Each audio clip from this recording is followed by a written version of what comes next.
Okay, so we're up in the tool shed here. Now, I've been getting people ask me every time about the loader on the tractor there, the one that I built. They're constantly asking me for how to make it, all this stuff, and I'm like, I really don't have any of that. I just best I can do is do a quick walk around of it for you.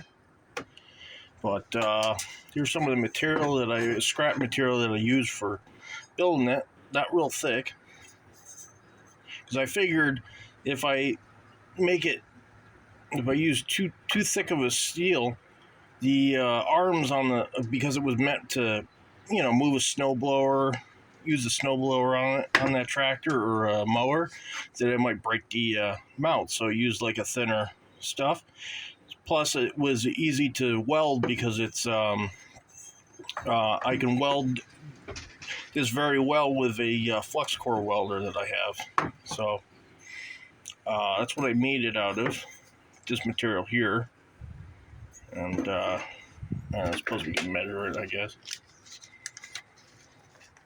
I can get my tape measure out.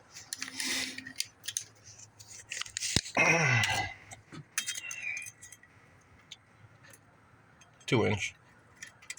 Basically, the whole frame of it is made with this stuff, and it's held up, so no problems, no complaints there.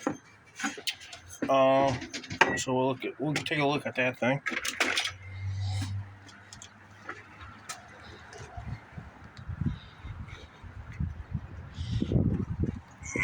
So, like I said, I got that type of steel, and basically there's only the way it's built. It's really simple, so that I wouldn't have any failure points, real failure points. So there's like two pieces of this. There's one piece, another one, and then you have another piece that goes across. It's welded to it, and another one at the bottom. And these little things here are stops, so that they hit here, up here, so this thing can't go any further up. Because without them, this will jam into the pedals there, and you don't want that. And there's a thing I've learned with it. If anything if you're using it for snow, it doesn't usually happen much with snow, but if you're moving other stuff and you get like a piece of something caught sitting right there, and when this goes up and it pushes into that, then it causes the thing to jump into reverse on you and stuff, and possibly get you hurt. So you got to be careful of that whole thing. So maybe I should have thought that out a lot better, but this is how the setup went. But when I bought this tractor, I was already thinking like, hey, I can make some type of a loader to put on that, because it's simple. Because you just have the two mounts where the mower deck will plug into, which is, I have the mower sitting over here. So you have these things here that slip into there, and there's just pins. You just pull the pins out there. They're not fastened. So I just gravity holds them in and whatnot. So, and I get a little step welded on here so you can get up and in, because the mower deck had something like that, and it's a pain in the ass when you don't have that step. Then you got to try and step on the tire and jump up. But so it's pretty good. Actually, I think I cut two short pieces to drill the holes, and then welded them on there. That's right. That's what I did, so that I could get the thing right. So far, it's been like 2 years, 3 years. I think I made this in 2020. I finished this in 2020 in the winter, which wasn't really a fun time to be building it, because I was building it outside. So I was building this outside in the snow and the cold. So a bunch of reasons why I didn't tape any of that, because normally if I'm building something, I don't usually tape it when I'm working, because just setting up the camera, doing all that shit, it can be annoying, and that takes twice as long than just building it. So anyway, I'm getting off topic here. So I got a so I built that the frame. I bought this thing at a place in Albany that's I think it's Abel's there, tractor company or whatever it is. I got this for I think it was like $200-300 for the bucket, and I don't know what it was supposed to go on. Some small tractor, I think it was supposed to go on. And I got this, and the plans before was to cut this bucket in half and put like a cylinder somewhere here so that it would dump higher, but I didn't do that, so I ended up not doing that because I didn't want any weak points. So I left it the same. This was added later, these little things. So what happened here was, it used to be it didn't used to have those. It just used to have a pin that I made that runs through there. Well, what happened is when you would use the bucket, this bar I thought was thick enough to where it wouldn't bend much, but it ended up bending it, and for a year it went fine, but it would torque the bar back and forth, and eventually one time during the winter it snapped right there, right in the center, and it broke the bar. So I had to rebuild the pin. So then later that year, I found some scrap steel, and I used a plasma cutter and cut some holes, and used this as a brace and welded that to the bucket to keep the bar from bending back and forth. So this wasn't originally in the plan. This was later. So. But this is just a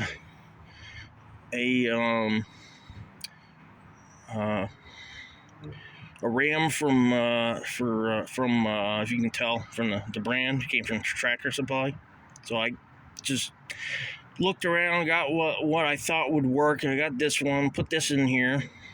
Found some hoses. Found some connections. Connected some hoses up and. Ran some connections. Now this thing originally doesn't come with these outlets on the front.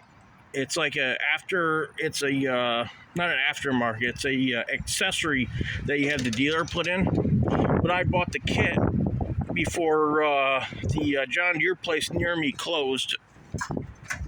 I bought this kit from that was I think like $300 or something, and it came with the outputs here, because this tractor, it actually has where the controls here. Normally it's only got just this one, but actually there's two valves down here, but they just don't have the other arm attached to it. So I bought the kit, and the other kit came with another arm that plugged onto that other valve, and then you gotta plumb the hoses and stuff through the tractor. See if I can get this open. I'm not going to open all the sides of this thing, but just to show you, there's hoses ran up through here. Here's the hoses, the new hoses that I had to run through it. Oh no, these ones, not these ones. That's right, because they got that coating on them. So you got to run new hoses. You run them up to the valve body, and they give you ends that you take plugs out of the thing so you can use the other side. So that's what I did. And I think that's supposed to be for if you have like a snowblower on it, because you would control the chute with that side and stuff. But I put the kit in there so that I could be able to, tilt the bucket and stuff. And that's what I'm using on that side. So now, question is going to close it myself here. Hold on. Okay, I might have to put you guys down for a sec. Sorry. There we go. Okay. So anyway, I set that up. Now you can tilt it and stuff, because I bought that kit. And then I'm trying to think here. The other thing is with this type of unit, with this type of setup, This thing does not have power down. It powers up. If you pull the lever up, it has power to lift up, but there's no down on this thing. If you push the stick down, gravity makes the thing drop back down. So when you're digging with this, it's a little slower because you have to. It's like using a 3-point hitch on a tractor, because they're like that, where they don't have like a power down, at least on the compacts that I know of. There's just gravity. There's actually a little thing behind the seat there on the side, which is a valve that controls the pressure. So that makes it, it will make it go down slower or whatever. It controls it.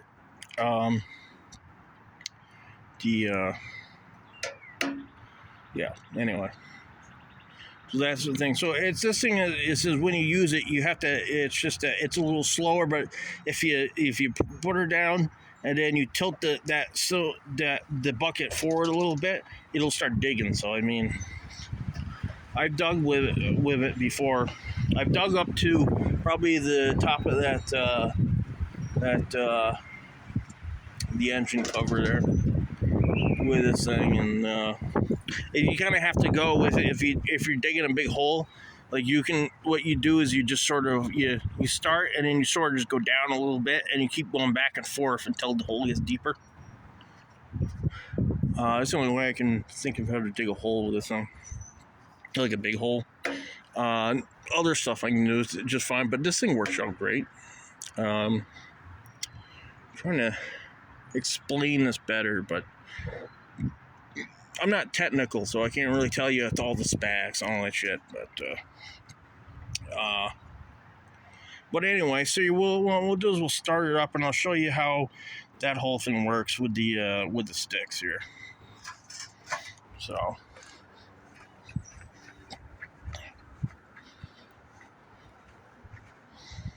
So with this one, so on this machine, this stick is for your up and down. So like I said, you have power up, but you don't have power down. Gravity goes back down. And then this end tilts your forward and back is what tilts the bucket. So, and should start her up.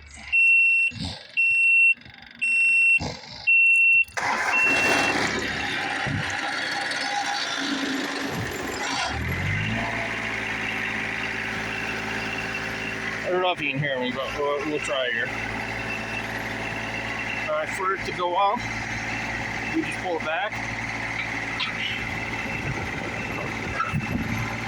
You tilt it. Use this. Dump that water out here.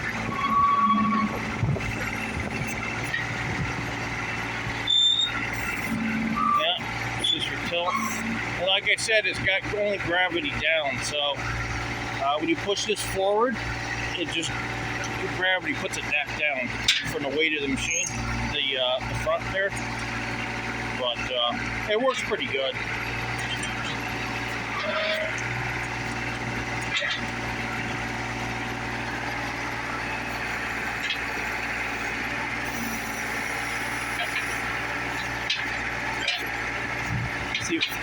See if I do that, you can see it moves that bar around in there.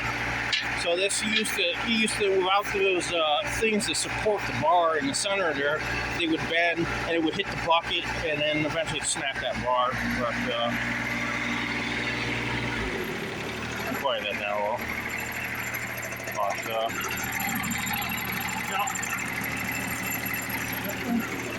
So yeah, it's been a pretty good unit. So I do think since I put these pieces in, it doesn't dump forward enough, that I think. So at some point I think I'm going to move that cylinder forward a little bit. I'm going to cut where it's welded and move the thing forward a little bit, and that should make it, give you another inch of travel forward. So I mean, it works fine right now. The only thing is when you lift it and you go to dump it, that's right. So that's as far forward as it'll go. Or is it? Let me see here. Yeah, that's about as far as it go. Yeah, right about there. It seems like it needs to go another inch or so. And what I usually do with it is I usually shake it, you know, to get anything loose out of it. But I mean, if you're on a hill, sometimes it stays in there, and you have to kind of bang it to get it to come out.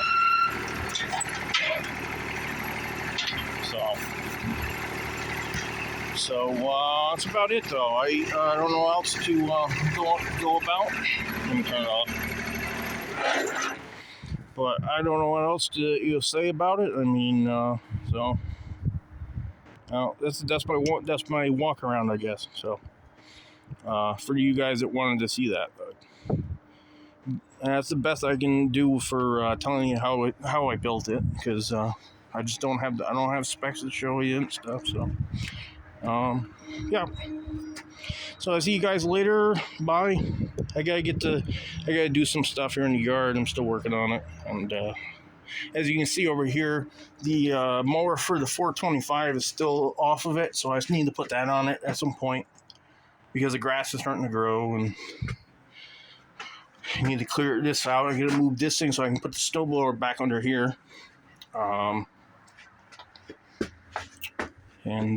Yeah, so that's it.